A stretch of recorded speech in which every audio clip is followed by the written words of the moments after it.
पिछले 20 वर्षों से घिसी-पिटी सरकार बिहार में चल रही है। तो इस बार नए बिहार का निर्माण होगा और उस निर्माण में सबसे अहम योगदान निभाएगा ये करनी छाप, कि हम उसी के साथ जाएंगे जो हमारे शर्तों पे तैयार होंगे। मतलब हमारा जो आरक्षण वाला मुद्दा है उसके साथ जो हमारे साथ चलेंगे, हम उनके साथ चलेंगे। तो साफ तौर पे आप कह सकते हैं कि महागठबंधन की ओर हम लोग रुख कर रहे हैं। तो सड़क से लड़ाई सदन तक पहुंचती है तभी अधिकार मिलता है, उसी लड़ाई की ओर हम लोग अग्रसर हैं। एक तरफ जहां बिहार विधानसभा चुनाव को लेकर बिहार के तमाम सियासी दलों में सीट शेयरिंग के फॉर्मूले तय हो रहे, तो आज इंडियन एक्सक्लूसिव पार्टी को चुनाव आयोग की तरफ से चुनाव चिन्ह जो है आवंटन कर दिया गया है। हमारे साथ बातचीत करने के लिए इंडियन एक्सक्लूसिव पार्टी के मुख्य प्रवक्ता खुशबू राय है। जानेंगे कि इस बार विधानसभा के चुनाव में क्या IP गुप्ता जिस तरीके से सड़क पर संघर्ष करते दिख रहे थे, क्या विधानसभा चुनाव में वो दिखेगा? ये संघर्ष जिस दिन से शुरू हुआ है लगातार दिखता ही गया है और ये उम्मीद नहीं पूरे विश्वास है कि ये संघर्ष बिहार विधानसभा चुनाव में दिखेगा ही नहीं, एक इतिहास इस बार बिहार में लिखेगा। आपको पता है कि पिछले 20 वर्षों से घिसी-पिटी सरकार बिहार में चल रही है। तो इस बार नए बिहार का निर्माण होगा और उस निर्माण में सबसे अहम योगदान निभाएगा ये करनी छाप। कहते हैं ना कि घर की खूबसूरती तब होती है जब घर में प्लास्टर होता है और उस प्लास्टर को करने में इस करनी का इस्तेमाल होता है। प्लास्टर करेंगे तो मैं पूरी बात कर लूँ, मैं बता वो उस पर भी हम आएंगे। मैं बता रही हूँ कि जब घर कितना भी घर खूबसूरत बना लीजिए, लेकिन घर में जब तक प्लास्टर का लेवल नहीं चढ़ता है, घर खूबसूरत नहीं होता है, तो उसी तरह से समझ लीजिए कि ये हमारा करनी उसी रोल को जो है बिहार के निर्माण में निभाएगा। और रह गई बात प्लास्टर लगाने की, तो जिस समाज से के बदौलत, जिस समाज के आंदोलन से ये पार्टी आज खड़ी हुई है, पान ताती ततमा समाज, जो पूरे बिहार में तकरीबन 70 से 80 लाख है, जिसका सिर्फ और सिर्फ अभी तक इस्तेमाल किया जाता था, जिनके वोटों का इस्तेमाल किया जाता था, बदले में उन्हें कुछ नहीं दिया जाता था।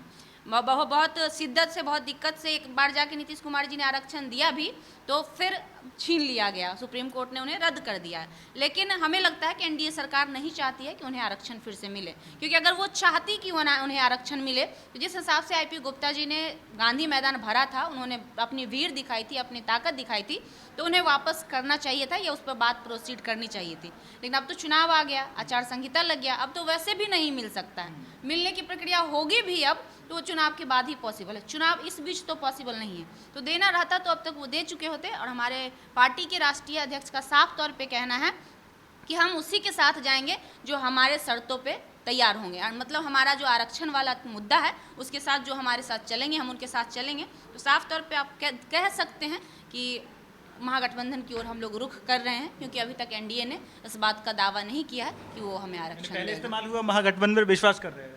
देखिए, विश्वास किसी ना किसी पे तो जताना होगा, लेकिन जहाँ तक बात महागठबंधन की है, उसमें कांग्रेस पार्टी है जो सेंट्रल पार्टी है, अच्छे से जानते हैं आप। और राहुल गांधी का समर्थन हमारे आंदोलन से पहले था। राहुल गांधी जी ने हमारे आंदोलन को भी समर्थन दिया है और हमारे मुद्दों को भी समर्थन दिया। उन्होंने साफ शब्दों में कहा कि अभी तो हम सत्ता में नहीं है, लेकिन अगर हम सरकार में आते हैं तो हम आपको आपका आरक्षण देंगे। इसमें कहीं से कोई दो राय नहीं है। आपके नेताजी कह रहे हैं कि यदि NDA आज भी कह दे कि हमें आरक्षण दे दिया जाए तो बिना शर्त के हम NDA में चले जाएंगे। बिल्कुल बिल्कुल, हमारी प्रायोरिटी वही है, पहली प्राथमिकता हमारी यही है कि जिस समाज का आरक्षण छीना गया है, आप समझिए ना कि आप किसी को खाने की थाली परोस दिए और फिर उस थाली को आप छीन लेंगे तो उन्हें कितनी तकलीफ हुई होगी। तो सेम वही हाल पान ताती ततमा समाज का है। तो हमारे जो राष्ट्रीय अध्यक्ष हैं पार्टी के, उनका साफ शब्दों में कहना है कि हमारी पहली प्रायोरिटी आरक्षण है। और अगर आप आरक्षण के लिए आज भी तैयार हैं, आप लिखित दीजिए कि आरक्षण आप दे रहे हैं, हम आपके साथ आएंगे। लेकिन अभी तक तो ऐसा कोई स्टेटमेंट NDA का नहीं आया, NDA के किसी भी बड़े नेता का आज तक नहीं आया ऑन कैमरा, तो हम कैसे विश्वास कर ले कि वो इस चीज़ को करेंगे। अब आप ऑफ कैमरा की बात करिएगा तो ऑफ कैमरा तो लगातार अभी भी ऑफर आ रहा है, अभी भी लोग कॉल कर रहे हैं। भाई ऑफर क्या दे रहे हैं, हमें ऑफर नहीं चाहिए। साफ शब्दों में अभी भी प्रेस कॉन्फ्रेंस में हमारे पार्टी के NDA की तरफ से हमारे पार्टी के राष्ट्रीय अध्यक्ष को बड़े बड़े ऑफर दिए जा रहे हैं, मंत्री बना दिए जाएंगे आपको, सीटें दे दी जाएंगी आपको। नहीं चाहिए भैया सीटें, हमें नहीं चाहिए। हमें सिर्फ और सिर्फ उस समाज के लोगों को आरक्षण चाहिए ताकि उस समाज की मजबूती हो। उस समाज के लोग अगर आरक्षण देने के बदले NDA ये कहे कि हम आपको नहीं लड़ाएंगे, हम आरक्षण देने के लिए आपके समाज को तैयार है, हमारे पार्टी के राष्ट्रीय अध्यक्ष खुशी खुशी जाने के लिए तैयार है, उनका साफ शब्दों में कहना है। और रह गई बात नहीं देंगे तो भाई आरक्षण कैसे मिलेगा। आप लोग कहते हैं, बहुत सारे लोगों का ये सवाल होता है आरक्षण तो NDA ही दे सकता है, आरक्षण कैसे मिलता है। आरक्षण लड़ाई लड़ने से मिलती है। आपको भी पता होगा, इससे पहले भी जितनी बहुत सारी जातियां थे जिनको आरक्षण मिला वो लड़ाई लड़ने से मिला। आज जब हम लड़ाई लड़ रहे हैं, आज आंदोलन कर रहे हैं, कल को हमारे विधायक बनकर जब विधानसभा में जाएंगे तो वो वहाँ लड़ाई लड़ेंगे। और जब हमारे विधायक ही नहीं रहेंगे तो लड़ाई कौन लड़ेगा, सदन में आवाज कौन उठाएगा? सड़क से लड़ाई सदन तक चली। बिल्कुल, तो सड़क से लड़ाई सदन तक पहुंचती है, तभी अधिकार मिलता है, उसी लड़ाई की ओर हम लोग अग्रसर हैं।